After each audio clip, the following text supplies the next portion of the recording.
People who haven't seen this film before are probably still picking their jaws up off the floor.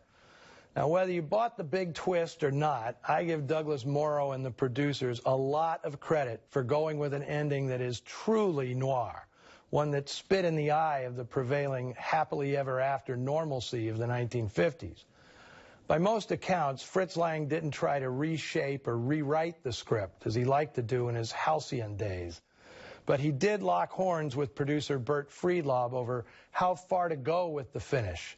Friedlob figured if they were doing a downbeat ending, why not go all the way? He wanted to see the execution of Tom Garrett, full on. Maybe he was imagining something like the gas chamber ending of Double Indemnity, which never made it to the screen. Whatever motivated Friedlob, it didn't matter to Lang. He refused to shoot it. He thought showing Garrett strapped in the chair and the lever being pulled was vulgar. And rather than add it, Lang walked off the picture and dared Friedlob to direct it himself. It was the last decision Lang made on a Hollywood set. Fritz Lang was truly one of the giants of world cinema from the silent era into the 1960s. He's been represented on Noir Alley more than any other director, 7 times. And he could be on here 7 more times without a repeat. And in all those intros and outros, I've resisted mentioning a mysterious incident early in the director's life that could have derailed his momentous career. And I can't help but think that Beyond a Reasonable Doubt was a particularly difficult experience for Lang because of the ghosts this incident may have resurrected. Like Tom Garrett, Lang had a first wife whose demise is the subject of much speculation. Her name was Lisa Rosenthal, and sometime in early 1921, she caught her husband having sex in their apartment with his new scriptwriter, Thea von Harbu. Minutes later, Lisa Rosenthal was dead of a bullet to the chest fired by Fritz Lang's gun. As there were no witnesses beyond Lang and von Harbu, the authorities chose to believe their story that Lisa Rosenthal committed suicide, despite suspicions that the lovers had waited almost an hour before notifying the police. It was an incident Lang tried to bury once he came to America. But given the subject matter and the final twist of Beyond a Reasonable Doubt, it's hard not to imagine the incident preying on his mind during the making of what turned out to be his last Hollywood project.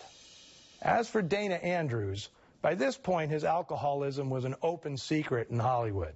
In fact, his 2 1956 films with Fritz Lang are a public record of that drinking problem becoming evident. Stories about making this film seem to always revolve around Andrews' monumental hangovers, which forced late starts almost daily. Now, considering all that, Andrews gives a heroic performance. Booze or not, he was a consummate film actor. He could get more out of a sidelong glance than most actors got out of a half-page soliloquy. To really respect his performance, it's worth watching the film at least twice to appreciate the nuance he invests in his portrayal of Tom Garrett, especially once you know the film's big twist.